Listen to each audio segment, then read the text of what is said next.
Jim. I wanted to talk today about sort of my experience with punk, growing up, and how I came to, hear different things, and sort of the bands that I connected to and kind of grew up with. There's a lot of music that I got to know later in life, in the sort of proto-punk vein. But some of it I was exposed to when I was young, and that's kind of what I wanted to talk about, rather than sort of give you a history lesson on punk, which isn't really great coming from me. So I'd rather just do sort of my experience. I think the oldest kind of punk experience that I had was when I was young, hearing Iggy Pop. This is Raw Power, Iggy and the Stooges from '73. I grew up hearing Iggy, but more of the things that he did after the Stooges, and I didn't really hear the Stooges until high school. But I wanted to kind of put that as one of the earliest experiences that I had with something that would kind of turn into punk over time. And probably the next thing that I heard that some people consider proto-punk in some ways. I consider sort of a spiritual descendant or antecedent to punk, and that's Patti Smith. I think musically not as much connected to what kind of became punk in the sort of DIY aesthetic and the kind of rough aesthetic of the Stooges. But certainly with an eye towards kind of just a punk attitude, put it out there, find the limits, find the edge of what people are going to accept. She definitely had that, and I think that's where I connected to Patti Smith, even when I was 11, 12 years old. She just had so much energy. I saw her on Saturday Night Live when I was a kid, and I just thought she was like unbelievable. Like I had never seen anything like that. I think it was Saturday Night Live. But this is Horses, her first LP from 1975. It's a beautiful record. It has so much great stuff as a singer-songwriter, as a poet, as a musically it's great. I sort of consider it part of what made punk. And then when I was about 12 years old, I first came across the Ramones. This is their first LP from '76, and I probably heard them maybe 76, 77. And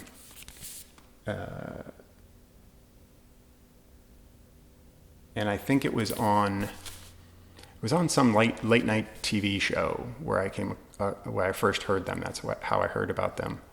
But I don't remember what it was. I just remember seeing them, and they were like amazing. They just seemed, they made music seem fun to me. And then, I remember a few years later seeing Rock and Roll High School, and just like, I was so hooked on them after that. I just thought they were everything. So that was really how I came into punk. And then, junior high and high school, I kind of started to find other things that were just musically a little stranger, a little bit darker. Bands like the Cramps, This is 1980. This is what Songs the Lord Taught Us.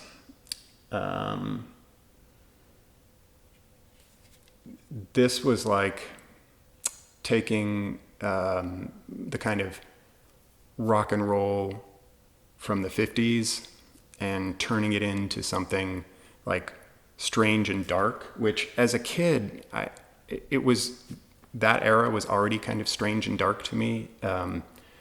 I think probably because like what I associated the 50s with was my parents' generation, and like in my mind it was always like the 50s were always sort of darker than I think everybody else's impression of it is now. Like it seemed so, squeaky clean in some ways, but it also, like, I always thought of it, for some reason I always thought of like the world of the 50s related to like my grandparents' house and my aunt's house, where everything was kind of dark and the curtains were drawn, and I don't know why, but it always had that feeling to me, and the Cramps caught that perfectly. It was just this beautiful kind of nightmare of the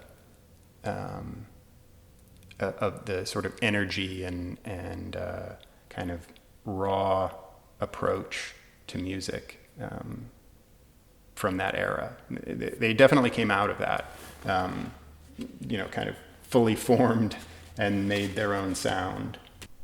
So this next record is probably the biggest record for me, like musically, kind of coming into what was really mine. I mean, the Cramps were cool. I remember listening to them in I guess it was 8th grade when that record came out. 9th grade maybe. 8th grade, I guess. So I was just a little punk, and thought it was great. The end of that year, I remember hearing X for the first time, and it was something that just had so much more energy and so much more bite. I'd heard a lot of the British bands by now, but there was something different about the American bands that were coming out that were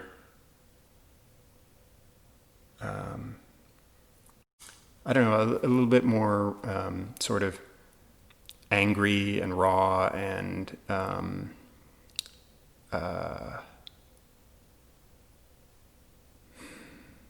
not even sure what the real difference was for me.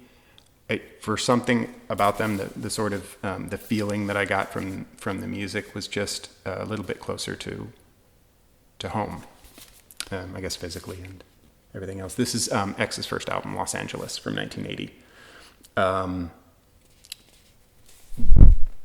So much of this was just kind of the soundtrack of my high school days, and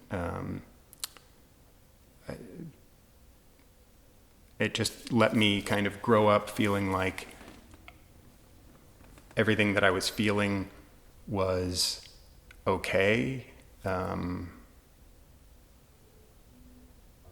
And that's a really powerful thing, I think, with punk, was that it was definitely outsider music, still is to this day, and it lets you kind of handle things that are very internal in a healthier way. Though my mom did not think so. I definitely had a difficult time dealing with music with my mother, like probably most of us did. Especially bands like this, Dead Kennedys, Fresh Fruit for Rotting Vegetables, 1980. When I first heard this record, I think it was my friend Dan Tomasini who turned me on to this, and it was Holiday in Cambodia that I first heard. and I just thought it was like amazing. And then I remember borrowing the record from him, and just thought songs like "Kill the Poor" and "California Uber Alice" and like the whole record was just this onslaught of energy and anger, and it was just taking it somewhere that I had just never really gotten from any other music. Really, really, really connected to that record. The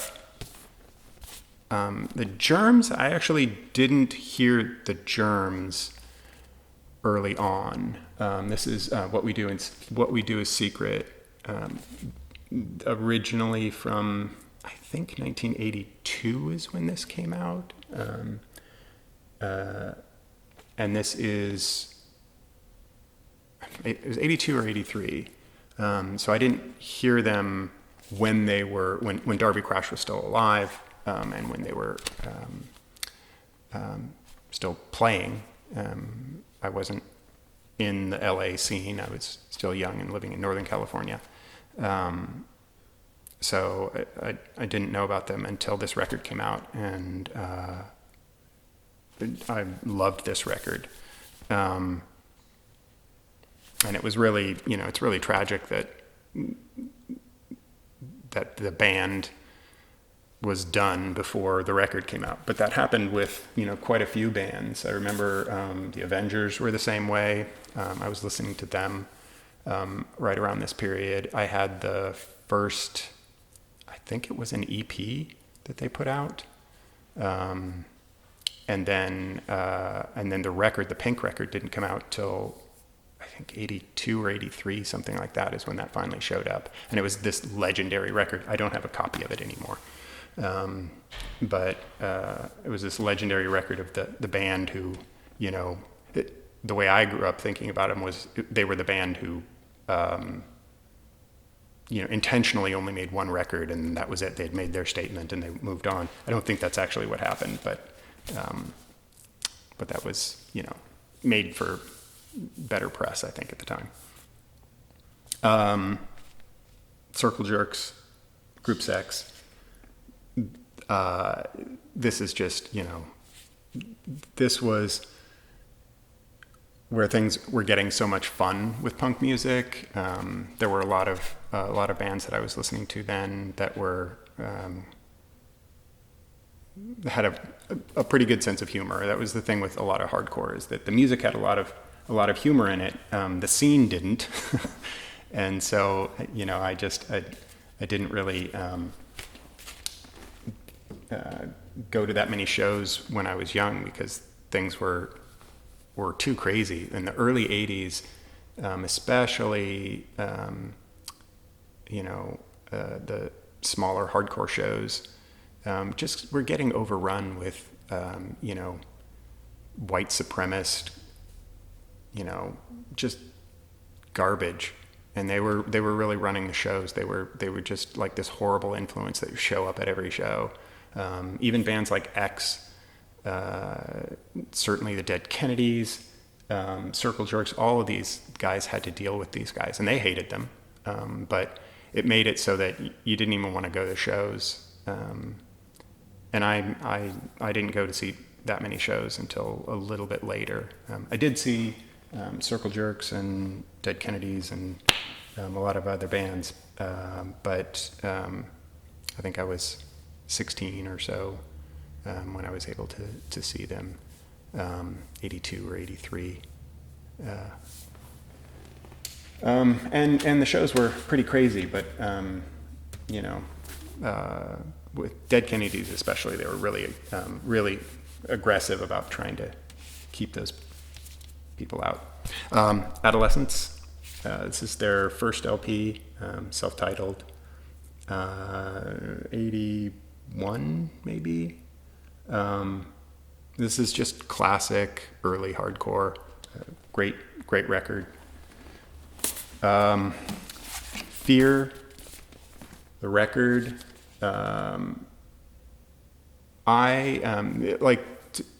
for me, this Fear was almost a novelty band in some ways, because of Lee Ving, and he'd done a lot of acting and was in a lot of things that I had seen, and so I kind of thought of the band as a little kind of goofy. Musically, though, this is a really strong record, really, really strong record. Lyrically, I can do without leaving, but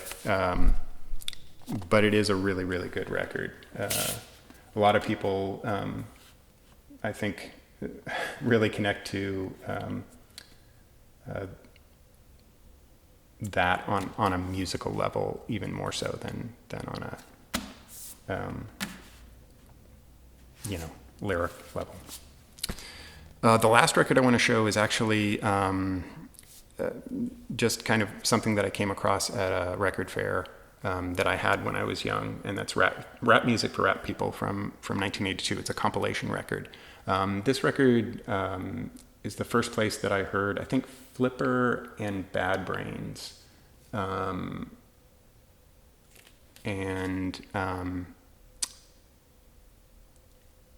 It's a good record. It's got a bunch of strange stuff on it, stuff that I don't think I ever ended up with on any other records. A few things on here.